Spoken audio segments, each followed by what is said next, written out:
Yo, what it do? SRT gang. It's your boy with the fat SwaggyReacts, and we are back with another reaction video, man. And shouts out to Twisted Minds, man. Like, we finna get into a video today, man. As you guys see from the title, like, I'm like, this might be something crazy for us all to watch, man, because we already know how important family is, man. And then, like, certain people, I don't know how this just goes off in their minds, bro, but it just goes off and just go on a killing spree and start killing like their own family or like family members and shit like that. It's just like, bro, like I mean, like, what goes on in your mind to say that you just want to kill these people? You know what I'm saying?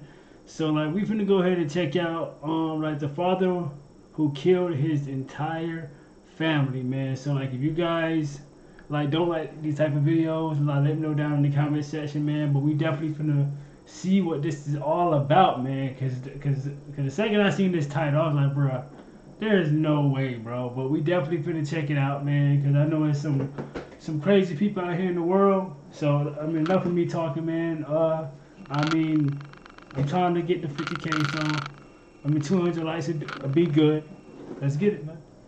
They say having a happy family is but an earlier heaven. All else comes second for a man who has a loving partner and children. With that said, it is bizarre to most that some parents can abandon or abuse their family. Oh, yeah. But have you ever heard of those who kill their own family? Taking another one's life is crazy enough, but to take a family member's life is just unfathomable. Right, well, man. Today's case not only killed his wife, but also went ahead to claim the lives of his... And bro, look at these. Oh my God, bro. And they're 5 beautiful kids, bro. Like, and he literally, like, what? Yo, like... Let's go, man. Let's go. 5 children. Why did he do what he did? Man, this what is were the crazy. repercussions of his wild actions? Welcome back to Twisted Minds. My name is James, and today we will be looking at the case of a man named Mesac Damas. Yo. Mesac Damas was an American citizen. He was born on the 2nd of July, 1976. Which meant he would be just 33 years old at the time of his crimes in 2009. Flowing from the stories of several other criminals, it can be observed that they all have some form of emotional trauma, physical abuse, or family issues. Right. And this man has proven to be no exception to this precedent. The early stages of a child's growth are so important as they make up a huge part of who that child will turn out to be. Simply put, many of these criminals are merely adults with scars from their childhood. Of course, most people with intense childhood traumas don't become criminals in their later lives.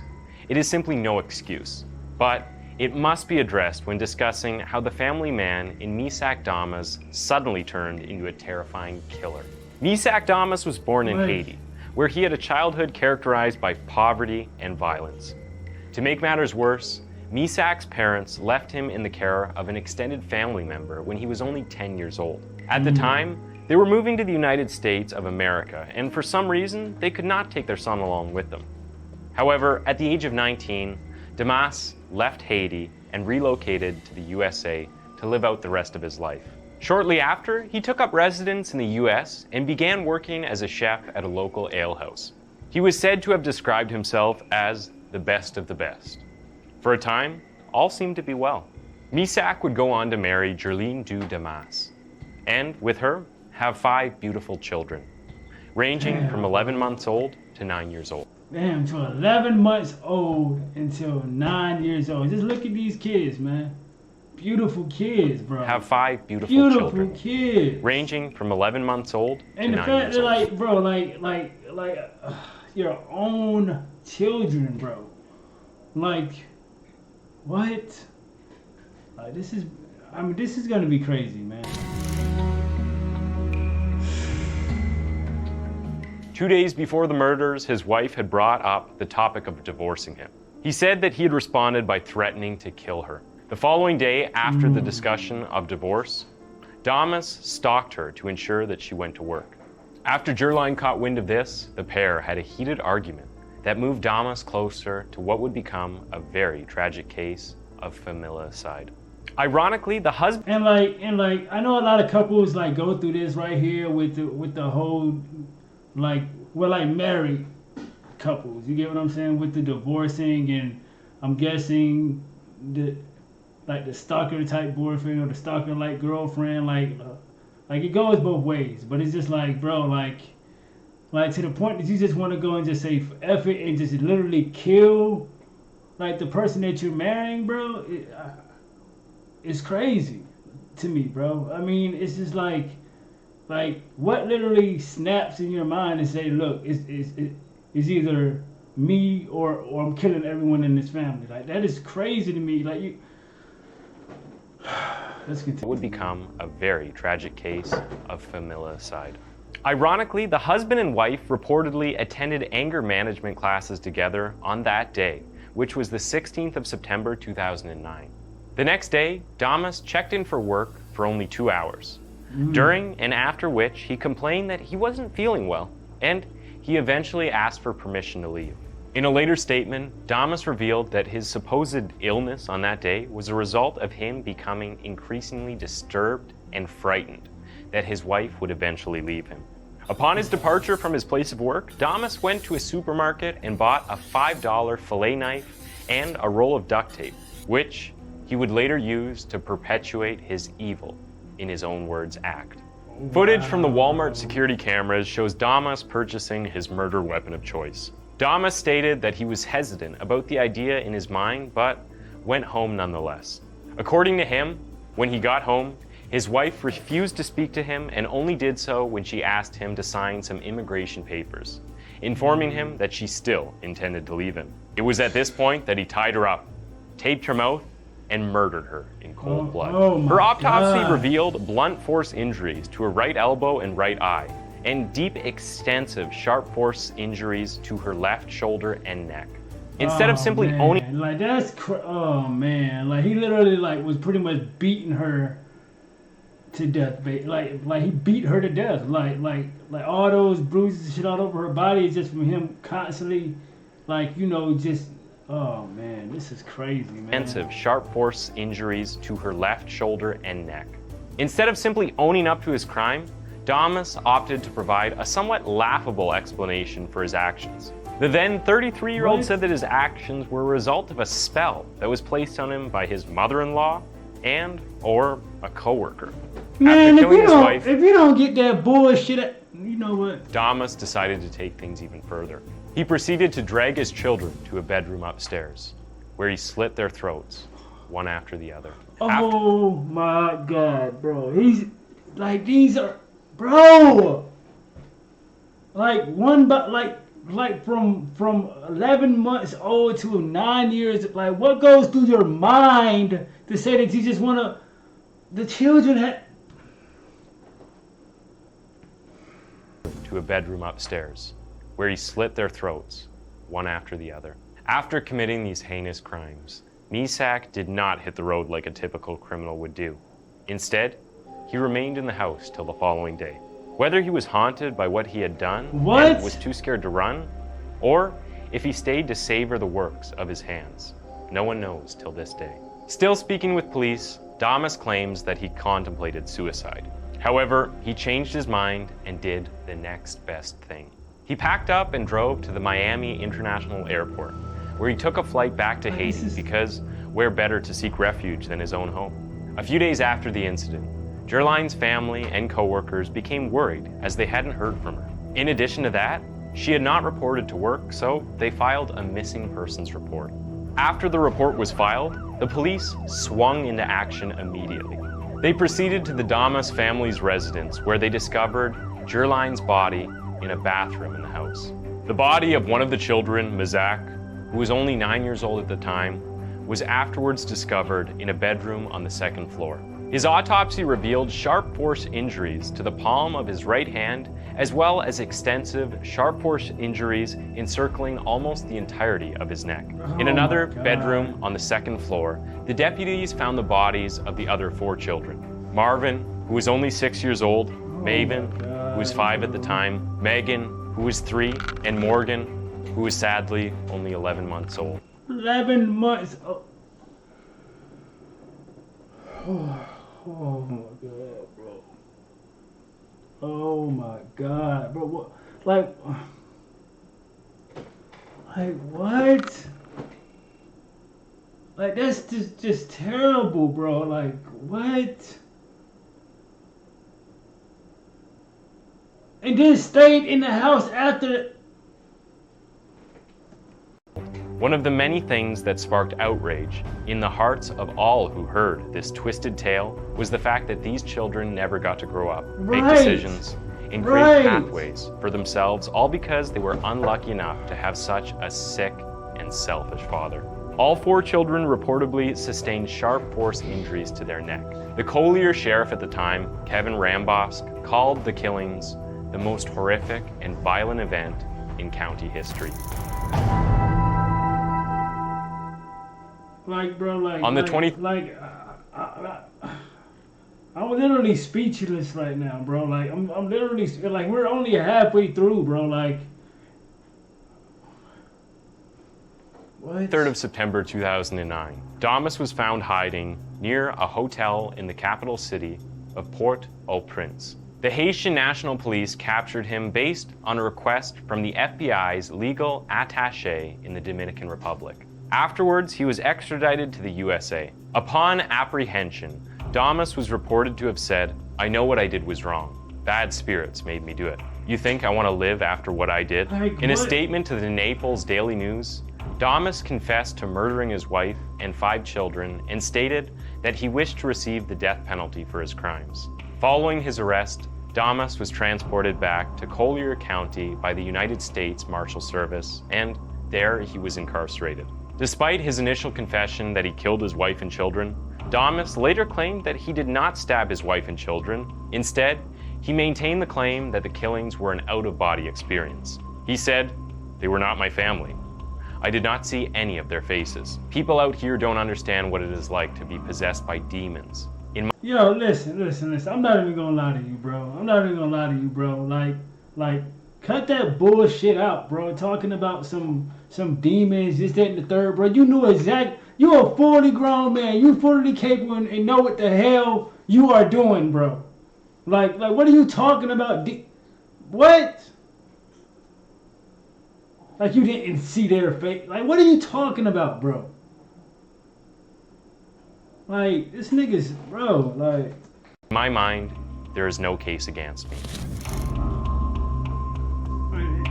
Like, stupid. Damas's pre- and post-trial period was a pretty strange ordeal, and that is putting it lightly. While his case trial was pending, he began to exhibit strange behavior. Mesac refused to cooperate with anyone. The court, the attorneys, or jail staff. The court proceeded to appoint 3 experts to evaluate Damas's competence. He was found competent to proceed in June 2011. Afterwards, Damas's behavior became even worse and more bizarre. He was then reevaluated and found incompetent to proceed with the trial on the 19th of March 2014. It was, however, stated that his condition had a substantial probability of responding to the treatment with the goal of restoring his competence to proceed in the reasonably foreseeable future.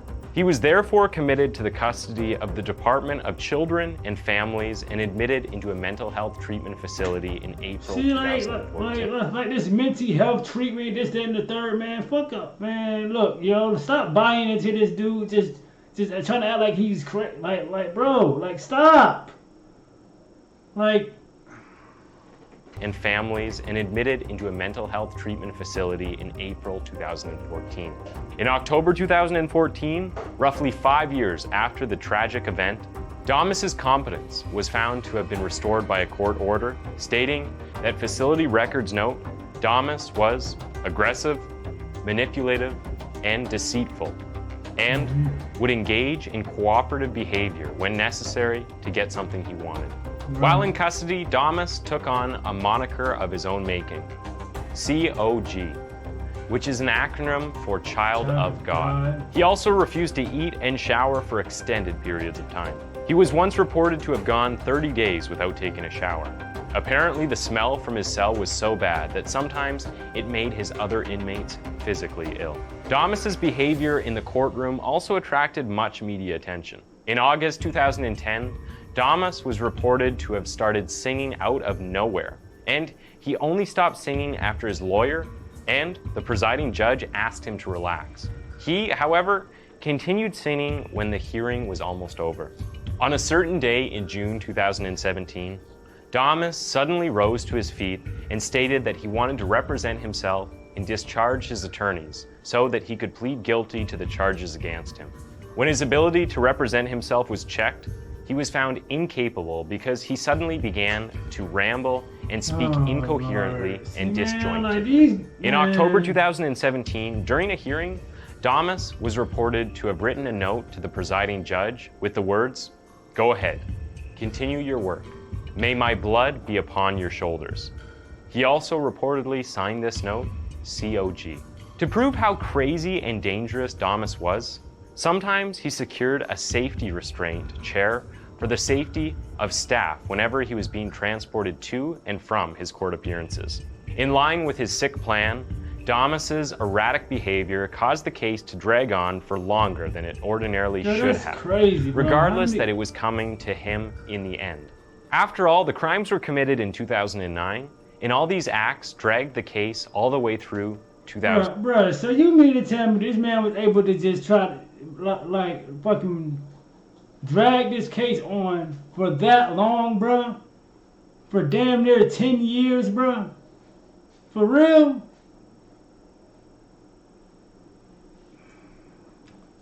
In 2009, and all these acts dragged the case all the way through 2017. That's crazy, bro. That's crazy, dog. Like, on the 5th of September 2017, over 8 years from the date of the crime, Mesac Damas pleaded guilty to all 6 counts of first-degree premeditated murder. And on the 27th of October that same year, the judge sentenced Damas to concurrent death sentences on all 6 counts. While pleading guilty, Damas put on one last show by claiming to have loved his children and wife. Shut up, bro. See here they go with this shit. But you just said you didn't see their faces and they wasn't your family. Now you saying you love your family. I mean, you love your children, you love your kid. Man, shut the fuck. Yo, this pisses me off to the max. I mean, I'm sorry, y'all. Like.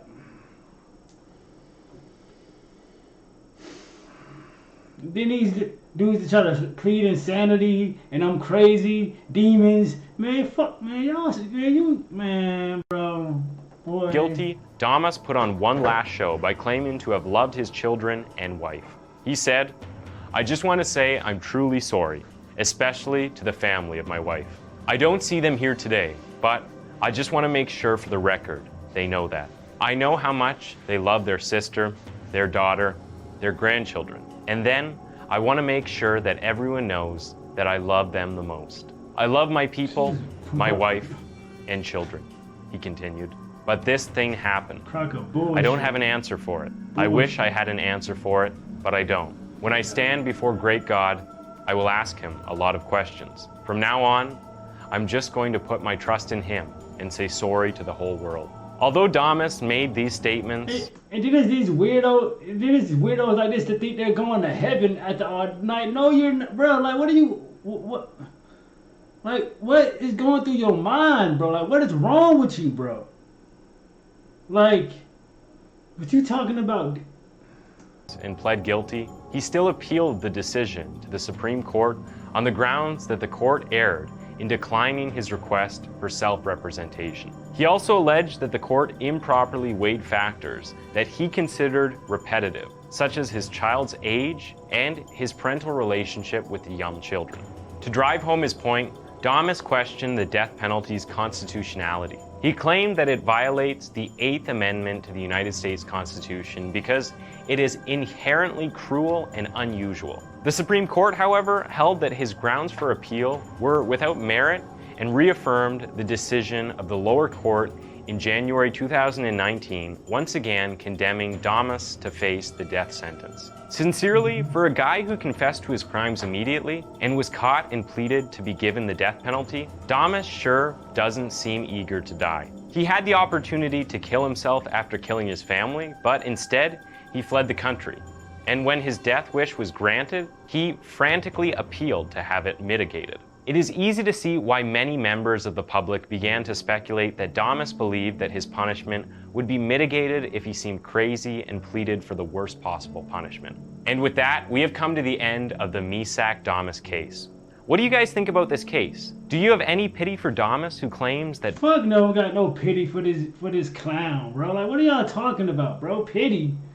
Like, what? No, he fully capable and knew exactly what he was doing, bro. Period. Like, you don't get no shit. Man, get out of here, bro. bad spirits are largely responsible for his misconduct? Or do you feel that he got what he deserved? Also, what is your opinion about the death penalty? Is it perfect for gruesome criminals? Or do you think nobody should be sentenced to death no matter the crimes they've committed? Let us know in the comment section directly below. Man, I ain't gonna lie, like, if y'all ask me, bro, like if someone do some cruel shit like that, just take anyone else's life, period, bro.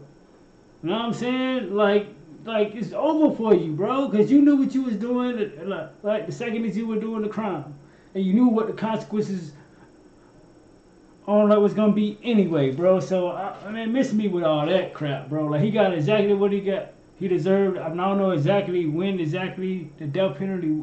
Like if it already happened already or what, I don't know. He's probably sitting on death row right now, who knows? If you guys know anything about this case, let me know down in the comments section. Tell me how you guys feel about this video, man. Like how do you guys feel about this? Do you feel like he got what he deserved? All that shit, man. Make sure you guys are tuned in tomorrow when I drop another one for you guys, man. And SRT gang, I am out this thing, man. Let's get it.